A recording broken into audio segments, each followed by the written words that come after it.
咁今次咧教大家咧就去勾呢一個嘅螺旋紋嘅呢一個嘅勾法，其實佢哋係短針嚟嘅嚇，咁但係咧喺落針個位置係有啲唔同嘅，咁所以咧就會產生出嚟嗰個嘅情況咧就有啲咁嘅好似螺旋咁嘅紋嘅嚇，咁呢個針法咧你可以用喺好多個地方嘅，咁而今次咧我係會用喺咧整一條嘅包包嘅手環帶嗰度嚇。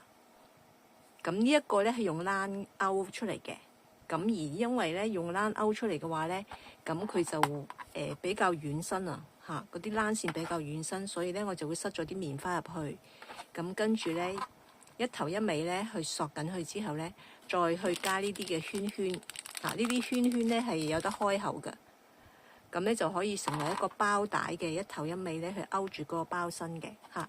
咁我而家教大家咧就去起針先啦。嗱，咁而家咧，你會見到呢啲係咁樣嘅螺旋紋啦，即係勾出嚟嘅結果咧就係咁嘅嚇。咁而喺欄嗰度，你就會見到咧，用喺欄上邊，你又見到個紋係咁嘅嚇。咁我而家教大家去起針先。咁我而家拆翻啦。嗱，其實你見到咧好厚㗎，因為咧呢啲嘅空心棉線咧勾出嚟咧係好硬淨嚇，咁係唔似欄咁咧係需要塞棉花嘅嚇。咁所以咧。你見到佢個壁都好厚㗎嚇，咁所以咧，如果你用呢一隻嘅話咧，咁就可以係唔需要塞棉花咯，按大家嘅喜好咯嚇。咁我而家咧就教大家起針先。咁一般咧頭先嗰個嘅粗度咧嚇，咁我而家係用4mm嘅針啦。咁呢隻係空心棉啦，空心棉線啦嚇。咁我哋先咧就去橫編。去氹圈咁樣起針嘅，咁我哋咧就咁樣勾條線出嚟啦，勾一針，好啦，我哋通常起7針，如果你想粗啲咧就8針啊，悉隨尊便啊，6針啊都冇問題嘅，咁而針用咩針咧？或者你用嘅線係唔同啦，可能針數都唔同嘅，大家試下啦。咁我會點樣試咧？就係咧，我測試咧就係會起碼要勾到條線咯，呢個粗度。好啦，咁我出咗一針出嚟啦，跟住咧我哋勾7針啦，短針7針，呢個1、2、3、4、5、6、7。OK， 好啦，勾咗7針之後咧，我哋就索咗嗰個繩頭去先啦。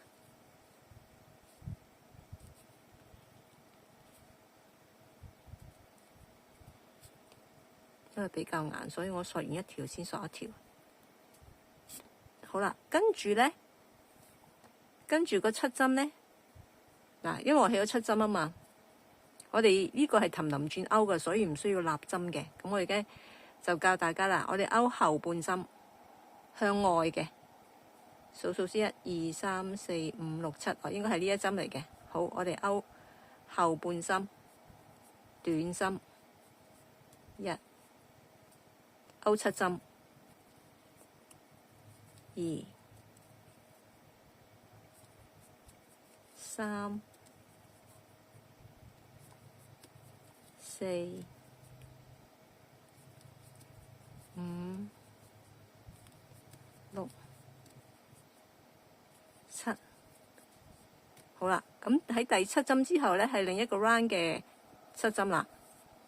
咁我哋咧就落針位置，我同大家講講，就唔係喺呢度落咯。而家我哋落針咧係依兩針嘅中間呢個位落針，呢兩個短針中間呢個位落針。好啦，我落俾你睇，大家睇到呢度有一環㗎。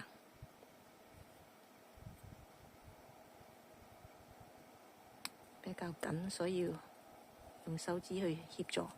一個短針，我針呢個位置，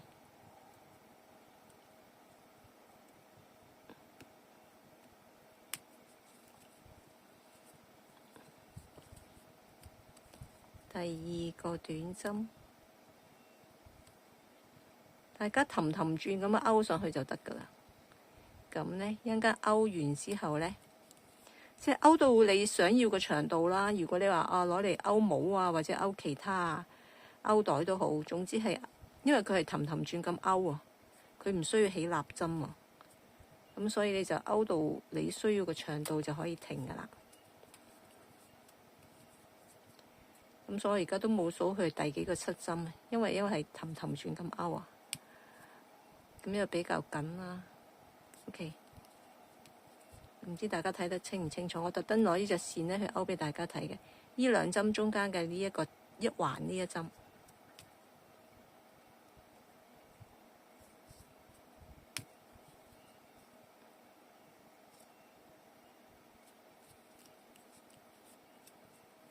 咁大家氹咁樣一直咁樣氹氹轉咁去勾啦，勾到某個長度咧，咁樣跟轉頭咧就會教大家去收針噶啦。咁而家再試多一次，唔試啦。大家應該睇得好清楚下。咁慢慢咁勾上去咧，佢就好似頭先我喺片頭開始俾你睇到咧，佢係個螺旋紋咁樣兜住嘅，就好似呢啲咁樣啦。你見到呢啲螺旋紋咁樣，好啦。咁勾到某個長度啦，咁我呢個係勾到某個長度喎。咁跟住咧，我哋收針啦。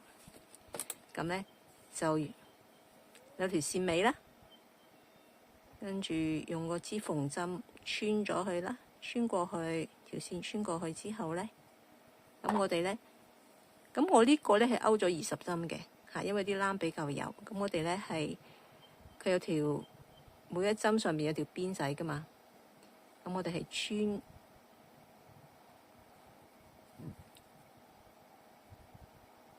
3、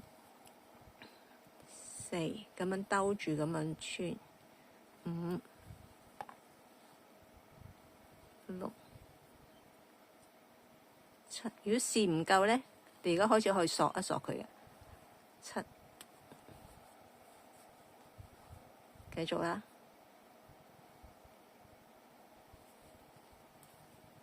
8、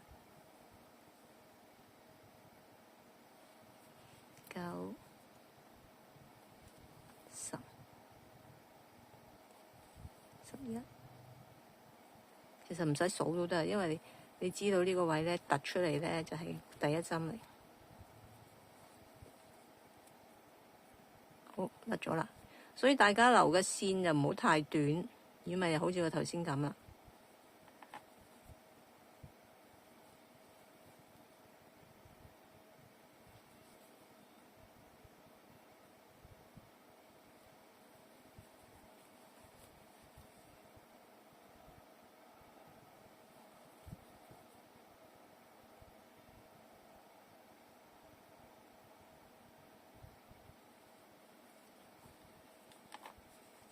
就索下去啊！嗱，越嚟越細㗎啦個窿。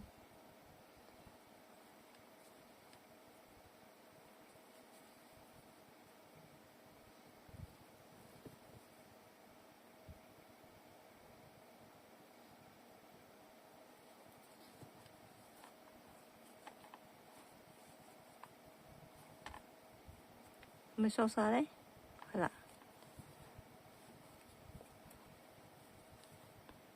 索緊啲，因為拉咧好容易咧係扯佢咧會斷啊，所以就小心個力度咯。我睇我之前索得緊唔緊都好緊㗎喎。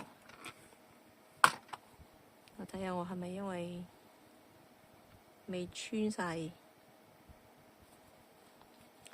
20針。咁我再咁樣去兜佢啦，希望盡量可以索得緊啲，唔好見到啲棉花啦。好啦，索緊啲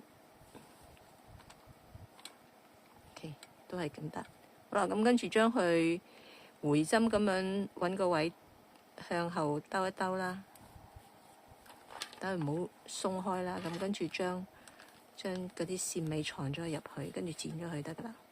咁而大家咧可以去買呢啲咁嘅扣咧，有好多種顏色嘅，有大細嘅嚇。咁呢個咧就可以咧咁樣穿過去咧，就可以做一個包帶嗰個嘅包手環啦。OK， 好，今次係咁先，拜拜。